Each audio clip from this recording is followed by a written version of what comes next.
TV에서는 연일 남편이 출장 간 델리아 공화국의 쿠데타 소식으로 떠들썩했어요. 저는 그저 거실 소파에 앉아 애타는 마음으로 남편의 안전만을 걱정하고 있었죠. 5살 딸 유나는 매일 밤 아빠를 찾으며 울었어요. 저는 그런 아이를 품에 안고 괜찮다고 다독이면서도 정작 제 마음은 전혀 괜찮지가 않았답니다. 간신히 남편과 전화가 연결됐어요. 지치고 힘없는 목소리를 들으니 심장이 철렁 내려앉았죠. 저는 그저 무사히만 돌아오라는 말밖에 할 수가 없었어요. 남편은 현지에서 돈이 급하게 필요하다고 했어요. 안전한 곳에 머물려면 현금이 있어야 한다고요. 저는 아이 학원비까지 빼서 남편이 알려준 계좌로 보냈어요.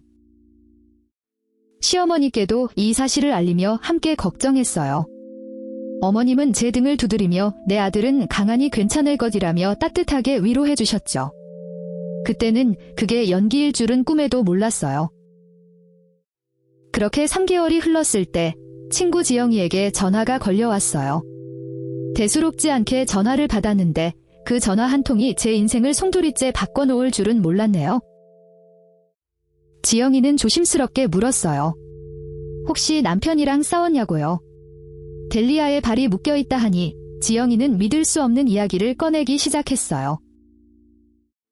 방금 옆 동네 신상 카페에서 남편을 봤다는 거예요. 어떤 여자랑 마주 앉아 아주 다정하게 웃고 있었다고요? 그 말을 듣는 순간 심장이 쿵 하고 내려앉는 것 같았어요. 저는 목소리를 떨면서 잘못 봤을 거라고, 닮은 사람이었을 거라고 했어요. 하지만 지영이는 단호하게 자기가 민준 오빠를 못 알아볼 리 없다고 말하더군요. 심지어 지영이는 제가 너무 걱정하는 게 생각나서 이상한 마음에 몰래 사진까지 찍었다고 했어요. 카톡으로 보낼 테니 직접 확인해보라는 말과 함께요. 전화가 끊기자마자 카톡 알림이 울렸어요. 그 짧은 순간이 영원처럼 느껴졌어요. 저는 떨리는 손으로 잠금을 풀고 메시지를 확인했죠. 사진 속에는 정말 제 남편이 있었어요. 출장 간다며 입고 나간 재킷, 제가 사준 시계까지. 그리고 낯선 여자에게 짓는 제가 한 번도 받아본 적 없는 환한 미소까지도요. 그 사진을 보는 순간 세상이 무너지는 것 같았어요.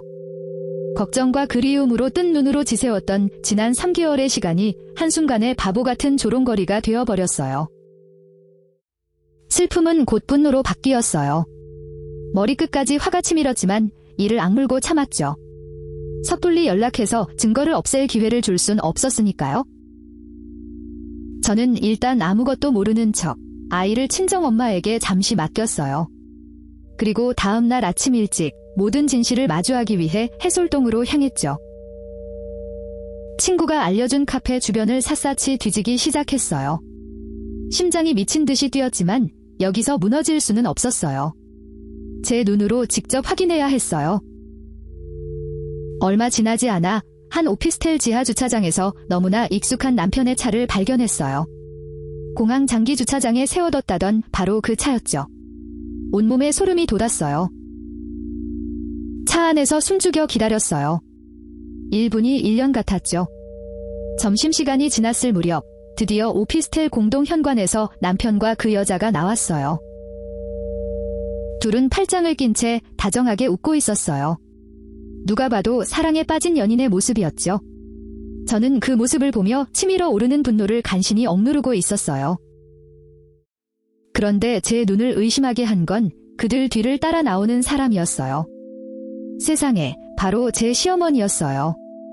저를 위로하던 바로 그분이요. 시어머니는 그 여자의 손을 살갑게 잡고 제 남편의 등을 토닥이며 웃고 있었어요. 저를 위로하던 목소리가 환청처럼 들려왔죠. 모든 게 거대한 사기극이었던 거예요. 슬픔은 차가운 분노로 변했어요. 저는 그들의 뒤를 밟았죠. 그들이 들어간 곳은 고급 한정식 집의 룸이었어요. 제 돈으로 저들끼리 만찬을 즐기고 있었던 거죠. 식당 앞에서 잠시 심호흡을 했어요. 그리고 굳은 표정으로 안으로 들어가 그들의 방문을 찾았죠. 이제 이 지옥 같은 연극의 막을 내릴 시간이었어요. 문을 벌컥 열자 화기애애하게 식사하던 세 사람이 저를 보고는 돌처럼 굳어버렸어요. 남편은 당황해서 어버버했고 시어머니는 숟가락을 떨어뜨렸죠. 저는 천천히 걸어가 테이블 위에 핸드폰을 내려놨어요. 화면에는 남편과 상간녀의 사진이 띄워져 있었죠. 델리아가 여기까지 이사를 다 왔네요. 싸늘하게 말했어요. 시어머니가 감히 미행을 하냐며 소리쳤어요. 저는 비웃으며 대꾸했죠. 제 돈으로 아들 새살림 차리게 도와주시면서 제 앞에서 연기하신 건 무례가 아니고요. 저는 준비해온 서류 봉투를 테이블 위로 던졌어요. 그 안에는 송금 내역서와 이혼 서류가 들어있었죠. 이제 이 역겨운 연극을 끝내자고 선언했어요. 남편이 무릎이라도 꿇을 기세였지만 저는 그대로 돌아섰어요. 식당을 나오자 참았던 눈물이 터져나왔죠. 하지만 그건 슬픔이 아닌 후련함의 눈물이었어요. 그 후 이혼 소송은 제게 일방적으로 유리하게 진행됐어요. 명백한 증거들 앞에 그들은 아무 변명도 할 수 없었죠. 양육권, 재산 분할, 위자료까지 모두 받아냈어요.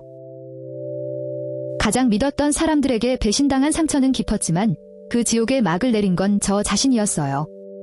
저는 더 이상 약한 아내가 아닌 강한 엄마로 다시 태어난 거예요.